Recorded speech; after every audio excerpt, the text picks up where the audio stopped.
The dystopian science fiction series Snowpiercer filmed its fourth and final season but was cancelled by TNT before anyone could see its highly anticipated conclusion. Set in a post-apocalyptic world where the rich were responsible for freezing the Earth in an attempt to combat the global warming they caused, Snowpiercer takes place entirely on a luxury train, continuously traveling on a track around the world that has become a dead, frozen, and uninhabitable wasteland. The train is divided up by class: first class, where all the wealthy people live; second and third class, where the workers reside; and the tail, the end of the train, where the poor starve, live in total darkness, and are exploited for sex and labor. This brilliant science fiction concept was fully explored in the Snowpiercer TV show, whereas we only saw the tip of the iceberg in the film.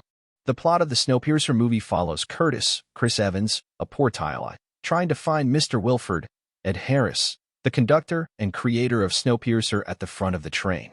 In the show, Andre Layton, Davy Diggs, a former homicide detective living in the tail, is invited to investigate a murder in first class. There is more mystery in the show, and it includes a rich, complicated plot with several compelling side stories. In the movie, there is a clear divide between the rich and the poor, yet in the show there is first class, upper class, second class, middle class, third class, working class, and then the tail, a group of people who boarded the train without tickets. This gives the rich more opportunity to exploit and manipulate people who want to advance to a higher class in the show. The TV show is more diverse than the movie. In the Snowpiercer movie, the cast is predominantly white and exclusively heterosexual. In the TV show, Layton is the protagonist, who is only loosely based off Curtis in the movie. Changing the protagonist's ethnicity from white to black added another layer of intrigue and an opportunity to deepen the display of injustice on the train. Curtis' right-hand man in the movie, Edgar, Jamie Bell, is also white. In the TV show, Layton's right-hand man is a lesbian police officer, or brakeman, named Bestill Mickey Sumner, who is just as flawed as he is. In the movie, Mr. Wilford is the mastermind and the most intelligent character with the most power on the train.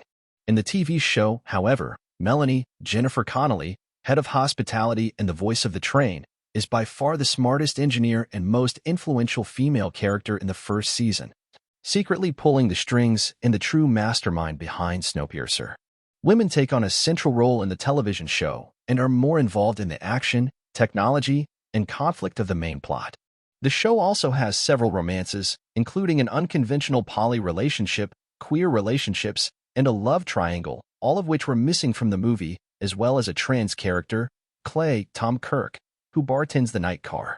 The TV show has more complex characters. The television show showcases an array of morally gray characters, not just heroes. Characters such as Layton, Till, Melanie, Josie, Katie McGinnis, Zara, Sheila Vand, and Ruth, Allison Wright, all make both good and bad decisions and are more relatable, and both likable and unlikable at different points in time in the show. The movie follows a simple plot and doesn't focus on characters' backstories. However, the TV show is complicated and layered with several plot lines and a sprawling cast. The protagonist, Curtis in the movie, is a relatively flat character whose main purpose is to be the hero, and everything he does is for the good of his people. We only get a glimpse of his backstory at the very end of the film, when it's revealed that he resorted to cannibalism and even ate babies in order to survive the harsh conditions of the tail. Layton is just as noble and heroic as Curtis, but he's also terribly flawed and, at times, selfish. He may have started a revolution on Snowpiercer, but he isn't the best leader to run it. It should be a joint effort.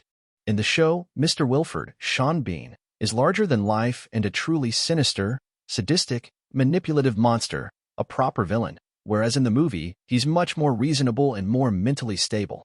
In the show, the charming Mr. Wilford convinces people to cut and even kill themselves in order to please him. He embraces the idea of playing God much more seriously than his counterpart. The TV show expands on the Snowpiercer technology and lore in the show. The addiction and harmful effects of the drug, Chronol, is explored in more depth. In addition to getting you high and being highly flammable, Chronol is used to put people in stasis so that if they run out of resources, they can sleep until the world thaws and life is possible again. They also use it to punish prisoners by forcing them into stasis in the drawers.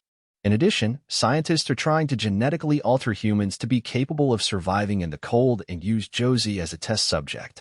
Melanie also believes that there could be a hot spot on Earth where life could thrive again.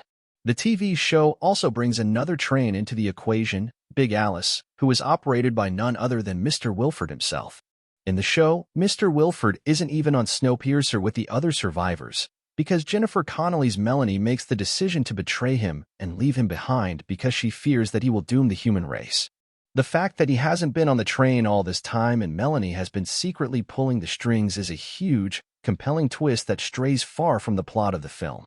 None of these complexities existed in the Snowpiercer movie aside from the chrono drug being highly addictive and flammable enough to be used as a bomb. The show goes beyond Revolution. The Snowpiercer movie only gives a taste of the true themes behind this brilliant science fiction series.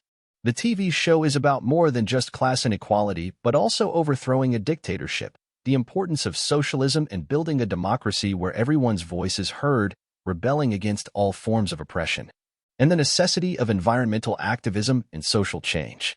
It delicately portrays heavy themes such as abusive relationships, suicide, and sexual assault. The frozen world of Snowpiercer is expanded tenfold in the TV show. The movie is small and contained, while the TV show is massive and sprawling, filling out the whole world with unique nuances and carefully thought-out lore. After Leighton and the Tale overthrow the current system in place, the rich get a taste of what the poor have been suffering through for almost a full decade. It's satisfying seeing the rich get what's coming to them in the chaotic aftermath of the revolution. When Mr. Wilford attaches the second train, Big Alice, to the back of Snowpiercer, another war begins between his ruthless dictatorship and Leighton's hope for democracy. The Tyley's also win the war in the TV show, but they do more than just stop the train as they did in the movie. They change the entire system and structure that Snowpiercer runs on and makes it their own. This incredible show with a star-studded cast absolutely deserved to premiere its final season, and in very recent news, AMC has picked up the final season, and it will hopefully be available to stream within the year.